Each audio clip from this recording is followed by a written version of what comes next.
کہ صرف الفاظ سننا،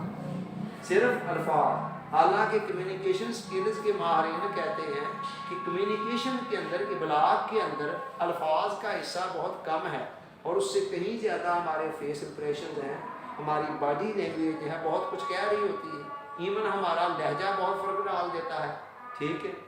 کئی مرتبہ ایک لفظ پر زور دینے سے کوئی ایک مفہوم بن رہا ہوتا ہے، کسی دوسرے لفظ پر جملہ وہی ہو، ٹھیک ہے، مثلا ایک جملہ ہے، میں نے یہ نہیں کہا تمہارے رویے میں کوئی مسئلہ ہے، تمہارے رویے میں کوئی مسئلہ ہے، اب یہاں زور رویے پر ہے اور اس کا مفہوم کچھ اور ہے، اور اگر اسی جملے کو کہا جائے میں نے یہ نہیں کہا کہ تمہارے رویے میں کوئی مسئلہ ہے، اب کوئی اور مفہوم بن گیا، لفظ ایک بھی چینج نہیں ہوا ہے، جسٹ لہجے کی تھوڑی سی چینجنگ، ایک لفظ پر زور اور دوسرے جملے میں دوسرے لفظ پر زور نے اس کا سارا مفہوم بدل کر رکھ دیا ہے۔ تو کئی مرتبہ ہم یوں کر رہے ہوتے ہیں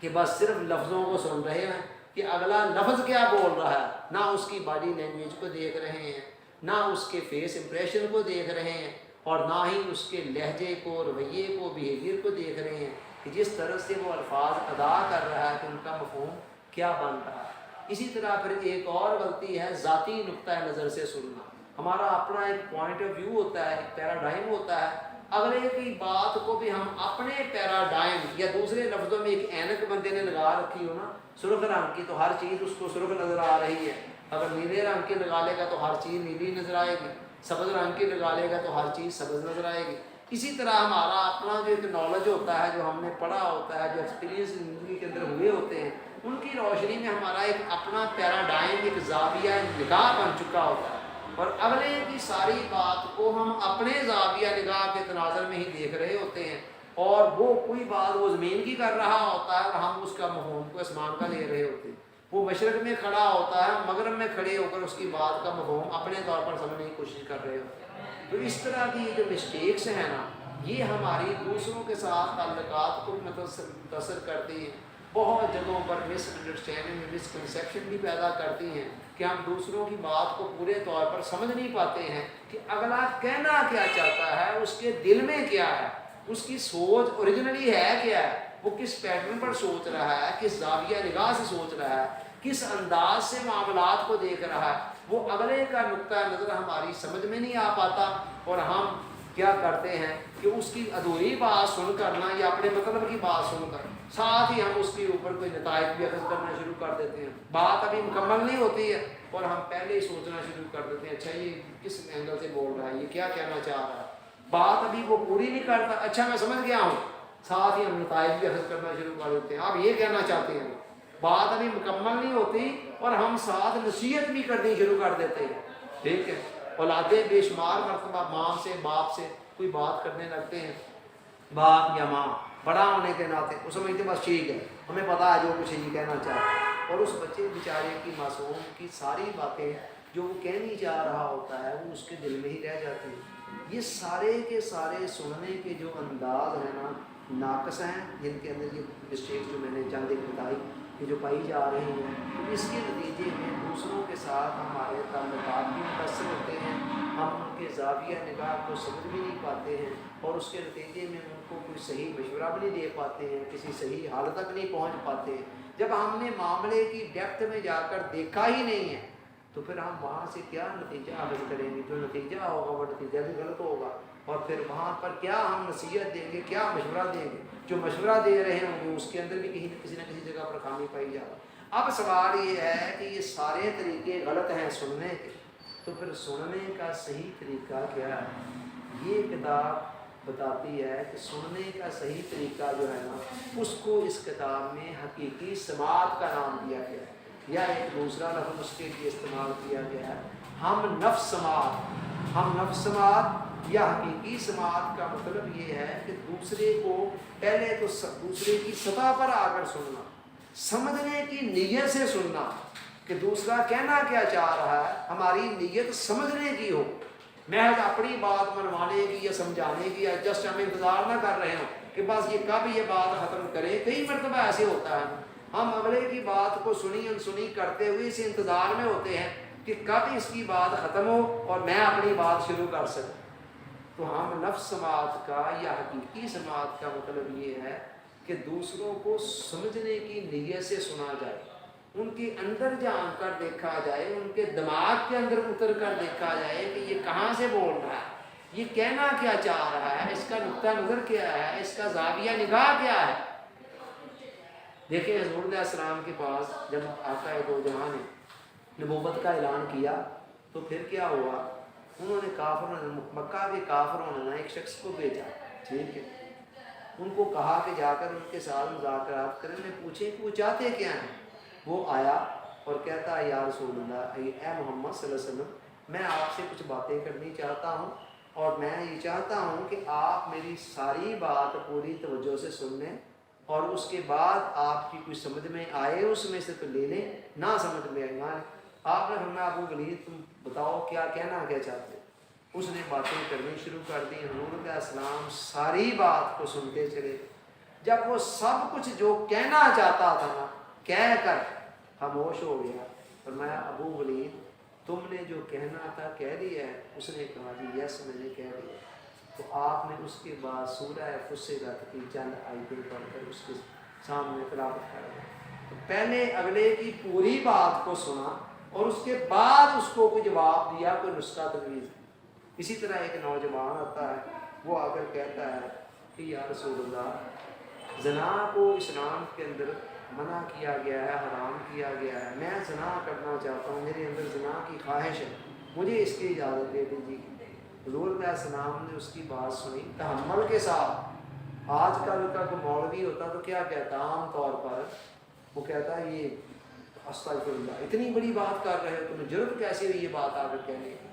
مگر وہ حضور علیہ السلام سے آ کر کہہ رہا اور حضور علیہ السلام پوری بات تحمل سے سن رہے ہیں اور سن کر اسے کہتے ہیں بیٹے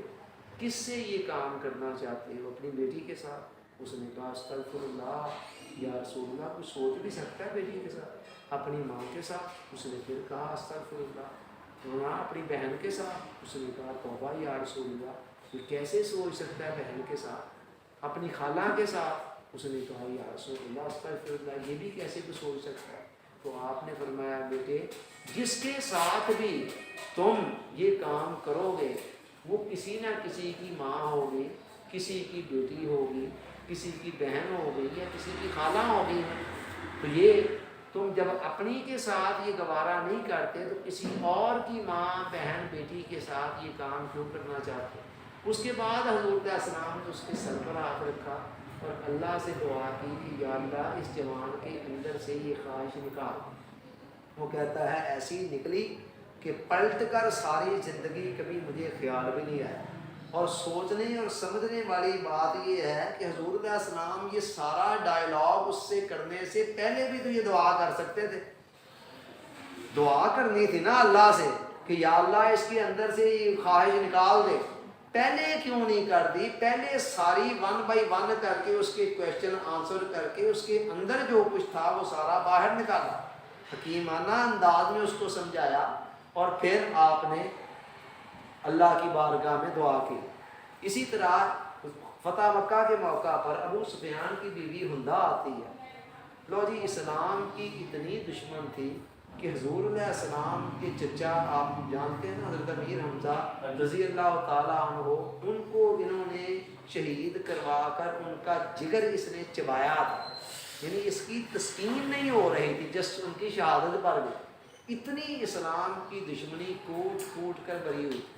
پھر کیا ہوا، وہ آتی ہے اور آ کر اس کے جرائم کی فہرست اتنی لمبی ہے کہ اس کو امید ہی کوئی نہیں ہے 1% بھی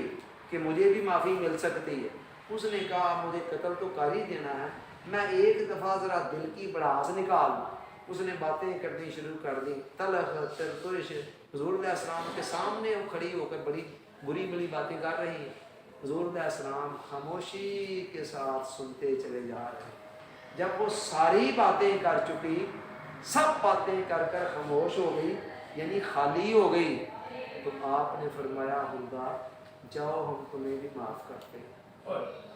ہندا ہم تمہیں بھی معاف کرتے ہیں۔ اب اندازہ لگائیں معافی دینی تھی نا تو اس کی اتنی کڑوی کسیلی باتیں سنے بغیر نہیں اسے کہا جا سکتا تھا۔ وہ جب شروع ہونے لگتی تو اسے کہتے ہیں بندہ چپ کرو پہلے میری بات سن لو، بس جاؤ ہم تمہیں معاف کر رہے ہیں، آگے نہ کوئی بات کر دیں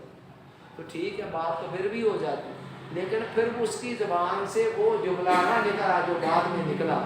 اس نے پتہ کیا کہا جب حضور علیہ السلام کی بات سنی کہ عمدہ ہم تمہیں معاف کرتے ہیں، اب چونکہ وہ اندر سے بالکل خالی ہو چکی تھی باتیں کر کے، اپنی ساری باتیں باہر تھی، اب اس کے اندر میں خلا تھا۔ اب جب حضور علیہ السلام کا ایک جملہ زبان سے نکلا سیدھا جا کر اس کے اندر اتر گیا، اور بے اختیار اس کی زبان سے نکلا کہ اے محمد صلی اللہ علیہ وسلم، آج سے پہلے روئے زمین پر میری نظروں میں تم سے برا شخص کوئی نہیں تھا، اور آج کے بعد آپ سے اچھا شخص کوئی نہیں۔ ٹھیک ہے، پہلے سمجھا، پہلے سنا اور پھر سنایا، یہ ہے ہم نفس سماعت، جس کو حقیقی سماعت یا ہم نفس سماعت کا نام دیا گیا ہے نا، وہ یہ ہے کہ پہلے آپ مکمل طور پر سنیں، اور اس کے اندر شرط ہے کہ سننے کی شدید خواہش موجود ہو، یعنی سننا آپ کا فارمیلٹی کے لیے نہ ہو بلکہ آپ کے دل میں ہو کہ یار میں جانوں کہ یہ کیا کہنا چاہتا ہے، کیا کہنا چاہتا ہے۔ اس کے 3 تقاضے ہیں ہم نفس سماعت کے، حقیقی سماعت کے، جو اس کتاب میں بیان کیے۔ پہلا یہ ہے کہ آنکھ، کان اور دل سے سننا۔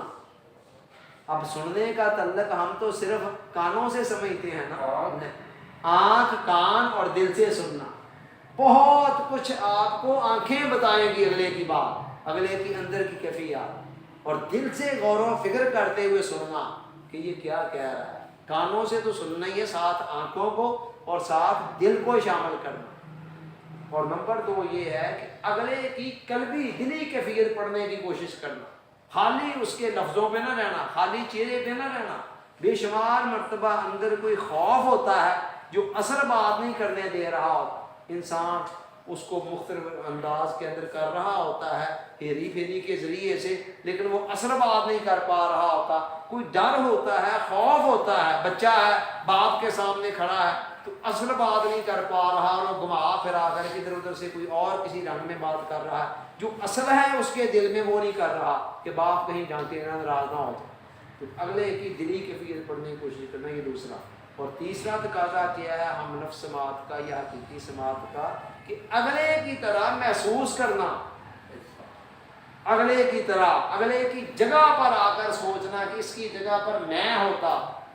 تو یہ محسوسات میرے کیا ہوتے اس سچویشن کے اندر، اس کنڈیشن کے اندر، اس کیفیت کے اندر، اس حالت کے اندر۔ حضور علیہ السلام نے فرمایا نا، مثل المؤمنین فی توادہم وتراحمہم وتعاطفہم کمثل الجسد اذا اشتکى منہ عضو تداعی لہ سائر الجسد بالسہر والحمى۔ حضور علیہ السلام نے فرمایا کہ مومنوں کی مثال ایسے ہے ایک دوسرے کے ساتھ ہمدردی خیر خواہی کے حوالے سے کہ جیسے ایک جسم ہوتا ہے اس کے مختلف اعضاء ہوتے ہیں۔ فرمایا ایک عضو کو تکلیف پہنچتی ہے تو سارا جسم جو ہے بخار اور بے خوابی میں مبتلا ہو جاتا ہے۔ کانٹا آپ کے پاؤں میں چبھا ہوا ہے، رات پڑ گئی ہے، آپ آنکھوں سے کہہ رہے ہیں آپ سو جائیں، وہ کہیں گی نو، جب تک کانٹا نہیں نکلے گا ہم نہیں سوئیں، ٹھیک ہے۔ اور اسی طرح آپ کے گلے میں انفیکشن ہوئی، ایک آدھ دن آپ نے اگنور کی تو پورے جسم کو بخار چڑھ گیا اور سارا جسم رات جاگ رہا ہے، ایک عضو میں پرابلم تھی۔ اسی طرح حضور علیہ السلام نے مسلم سوسائٹی کی مثال ہے، ایک دوسرے کے حوالے سے اتنی ہمدردی، اتنی خیر خواہی ہوتی ہے۔ وہ ہماری پنجابی زبان میں کہا جاتا ہے کہ تیری میری ایک جندڑی تے تینوں تاب چڑھے تے میں ہوں گا، وہ تیری میری ایک جندڑی تینوں تاب چڑھے تے میں ہوں گا، کہ بخار تمہیں چڑھ رہا ہے اور اس کی یعنی کہ نا شدت تپش جو ہے وہ مجھے اپنے اندر فیل ہو رہی ہے۔ یہ ہے تیسرا تقاضا۔ جب آپ یہ 3 تقاضوں کے ذریعے سے اگلے کے پورا پیراڈائم جان لینا تو پھر سمجھ لیں آدھا مار کا آپ نے سر کر دیا۔ اب آپ کی باری ہے اب اسے سمجھائیں، صرف سمجھنے تک بھی نہیں رہ جانا، اگر سمجھنے تک رہ گئے تو نتیجہ اس کی جیت اور آپ کی ہار کی صورت میں نکلے گا، اور اگر آپ نے اس کو سمجھا ہی نہ، سمجھے بغیر سمجھانے کی کوشش کی، نتیجہ آپ کی جیت اور اس کی ہار کی صورت میں نکلے گا۔ جیت والی جو چوتھی جو اپنا ہم نے آپ کی جس کی بات کی تھی پچھلی سیٹنگ کے اندر، اس کا تقاضا یہ ہے کہ پہلے اسے اچھی طرح سے سمجھ لیا جائے، اب اس کو سمجھانے کی کوشش کی جائے۔ اب آپ کا اپنا نقطہ ہو، کیونکہ اگلے کی تمام تر باتوں کے اندر اس کے اندر بھی تو پرسیپشن کی غلطی ہو سکتی ہے نا کہیں،